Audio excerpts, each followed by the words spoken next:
ঋষিতা চৌধুরী, তবলায় সহযোগিতা করছেন রাজু দাশগুপ্ত।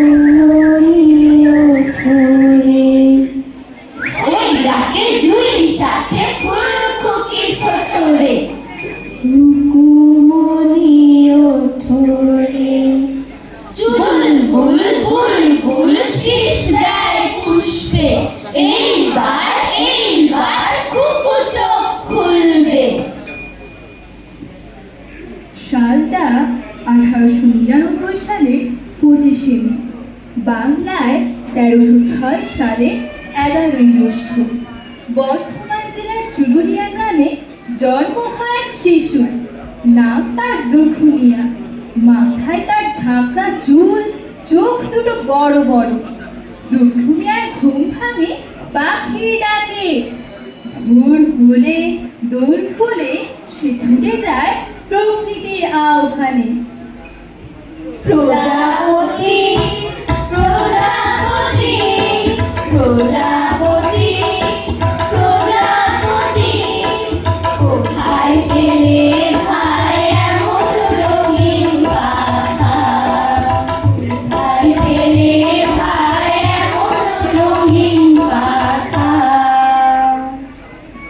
চুরুলিয়া গ্রামে বন বাগানে গাছে গাছে অসংখ্য পাখি। দুরন্ত বোনায় আমাদের দুখু মিয়া ছিল সবার আগে। কখনো তালপুকুরে সাঁতার কাটা, কখনো লিচু চুরি, আরো কত কি। বাবুদের তাল পুকুরে, হাবুদের ডাল পুকুরে, সে কি বাস করলে তারা? বলি থাম, একটু দাঁড়া। কিন্তু আনন্দের দিন বেশি দিন থাকে না দুখুর জীবনে। নামে যার দুখু মিয়া, দুঃখ তো তার জীবনের সঙ্গী। মাত্র 11 বছর বয়সে তার বাবা মারা যান। পরিবারের ব্যয় ভার বহন করার জন্য তাকে ওই বয়সে মসজিদের ইমামতির কাজ করতে হয়। সংসারের প্রয়োজনে আসানসোলের কয়লা খনি এবং রুটির দোকানে চাকরি, এই ছিল দুখু মিয়ার কিশোর বয়সের সঙ্গী। তার প্রভাবে তার কলমে উঠে আসে মজুর, মেঠে, চাষি এবং মেহনতি মানুষের দুঃখের কথা। তিনি বলেছেন এর চেয়ে মুক্তির কথা।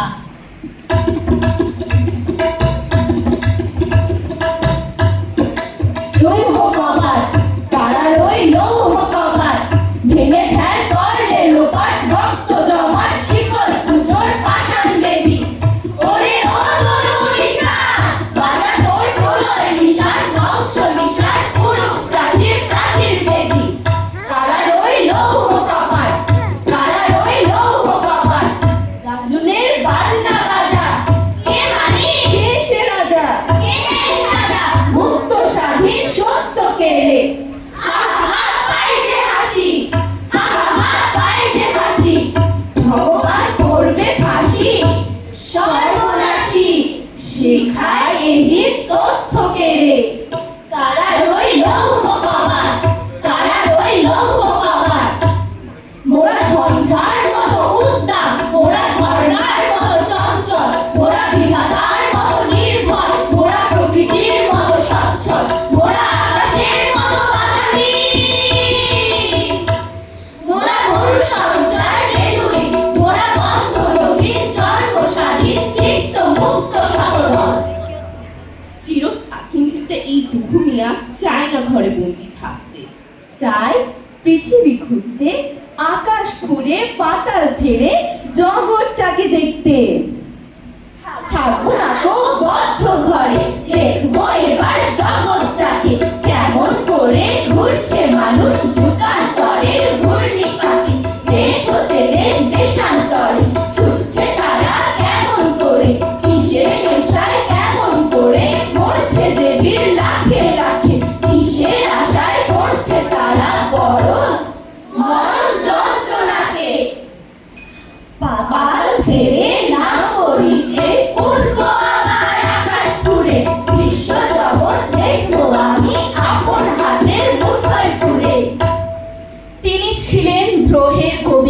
সাম্যের কবি।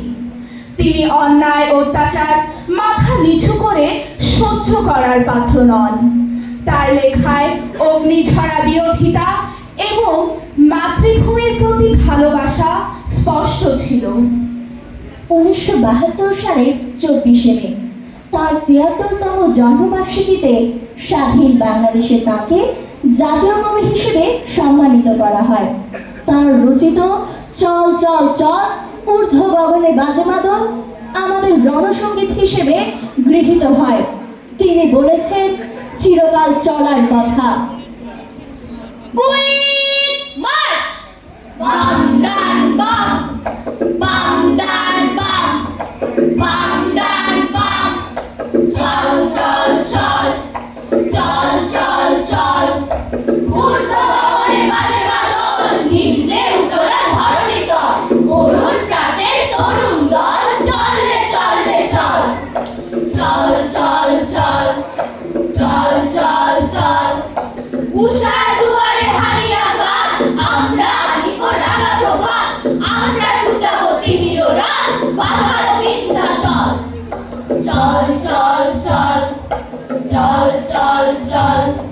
নবনবীনের গাহিয়া গান, সজীব করিব মহাশ্মশান। আমরা দাঁড়িব নতুন প্রাণ, বাহুতে নবীন কর। চল রে নওজোয়ান, শোন রে পাতিয়া গান। মৃত্যু তরুণ দুয়ারে দুয়ারে জীবনের আহ্বান। ভাঙ রে ভাঙা বল, চল রে চল রে চল। চল চল চল। চির শিশু বিদ্রোহী কবি কাজী নজরুল ইসলামই আমাদের দুঃখ মিয়া। বিদ্রোহী কবির বুকের ভিতরে কোথায় যেন লুকিয়ে ছিল এক অবাক শিশু। তার ধরন ধারণ শিশুর মতো, অবারিত উল্লাস, অফুরান্ত আনন্দ, যার দুঃখকেও হার মানায়। ঘুম জাগানো এ পাখি 1976 সালের 29শে আগস্ট বাংলায় 11ই ভাদ্র চির ঘুমের সাহিত্যমন। আমাদের জাতীয় কবি কাজী নজরুল ইসলামের প্রতি রইল আমাদের বিনম্র শ্রদ্ধা। ঘুম জাগানো পাখি হয়ে তিনি আমাদের বলেন, আলসে মেয়ে ঘুমিয়ে তুমি থাকো, হয়নি সকাল তাই বলে কি সকাল হবে না কো? দিদি ওঠার আগে উঠবো পাহাড় চূড়ে, দেখবো নিচে ঘুমায় শহর শীতের কাঁথা মুড়ে। ঘুমায় সাগর বালু চড়ে নদীর মোহনায়, বলবো আমি ভোর হলো যে সাগর শুনে আয়। ঝর্ণা বাসে বলবে হাসি, খোকন এলি নাকি? বলবো আমি খোকন ঘুম জাগানো পাখি। রবির আগে চলবো আমি ঘুম ভাঙা গান গেয়ে, জাগবে সাগর পাহাড় নদী ঘুমের ছেলে মেয়ে। আমরা যদি না জাগি মা কেমনে সকাল হবে, তোমার ছেলে উঠলে তোমার রাত পোহাবে তবে। তোমার ছেলে উঠলে তোমার রাত পোহাবে তবে। সকলকে ধন্যবাদ জানিয়ে শেষ করছি আমাদের আজকের পরিবেশনা।